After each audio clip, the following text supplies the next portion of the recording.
Hi friends, আজ আমি বানাবো খুব সহজ একটা পুডিংয়ের রেসিপি। আর এটা দেখতেও যতটা সুন্দর, খেতেও কিন্তু খুবই মজার। আর কোনো ভাপ দেওয়ার ঝামেলা ছাড়াই মাত্র 4টে উপকরণ দিয়ে এটা খুব সহজেই তৈরি হয়ে যায়।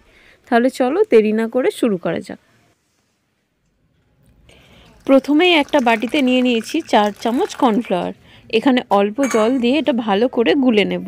এখানে আপনারা দুধের পরিমাণ অনুযায়ী কর্নফ্লাওয়ারটা নেবেন।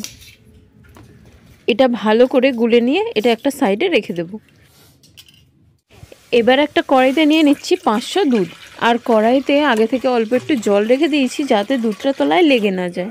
এর মধ্যে আমি এবার 3টে এলাচ থেঁতো করে দিয়ে দিচ্ছি। তোমরা চাইলে এখানে ভ্যানিলা এসেন্সও দিতে পারো। আর দিয়ে দিচ্ছি এই বাটির হাফ বাটি চিনি। এখন দুধটাকে জাল দিয়ে একটু ঘন করে নেব। তোমরা চাইলে এখানে গুঁড়ো দুধ দিয়েও করতে পারো।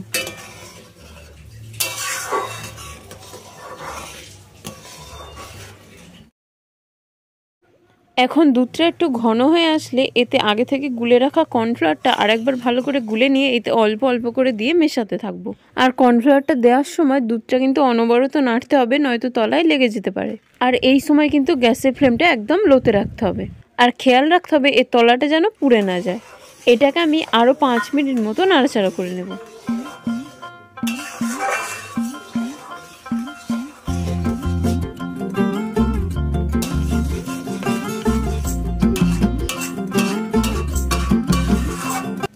দেখো মিশ্রণটা আমার রেডি হয়ে গেছে।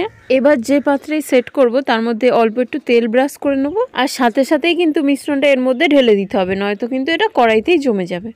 দেখো আমি এর মধ্যে মিশ্রণটা ঢেলে দিচ্ছি।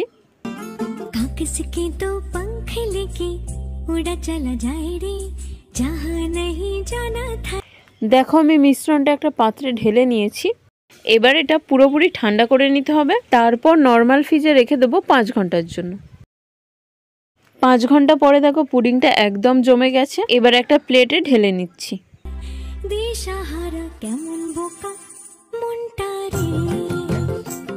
এটা কত সুন্দর হয়েছে আর কত সহজেই উঠে আসছে। এটাকে এখন আরেকটু সুন্দর করার জন্য ওপর থেকে দিয়ে দিচ্ছি গুঁড়ো দুধ। গুঁড়ো দুধ এইভাবে একটা ছাঁকনির সাহায্যে নিয়ে ওপর থেকে এইভাবে ছড়িয়ে দিচ্ছি। এর ফলে এটা দেখতেও যতটা সুন্দর হয়, খেতেও কিন্তু আরও বেশি ভালো হয়। দেখলে তো বন্ধুরা কত সহজেই মাত্র 4টে উপকরণ দিয়ে তৈরি হয়ে গেল আমাদের ঠান্ডা ঠান্ডা পুডিং। চলো এবার এটা একটু কেটে নেওয়া যাক। তাহলে আজকের রেসিপিটা ভালো লাগলে একটা লাইক করে দিও। আর চ্যানেলে নতুন হয়ে থাকলে চ্যানেলটা সাবস্ক্রাইব করে দিও। আর এই রেসিপিটা বাড়িতে একবার হলেও ট্রাই করো, এটা কিন্তু খেতে দারুণ ছিল। আজ এখানেই শেষ করছি, আবার দেখা হবে নতুন কোনো রেসিপি নিয়ে।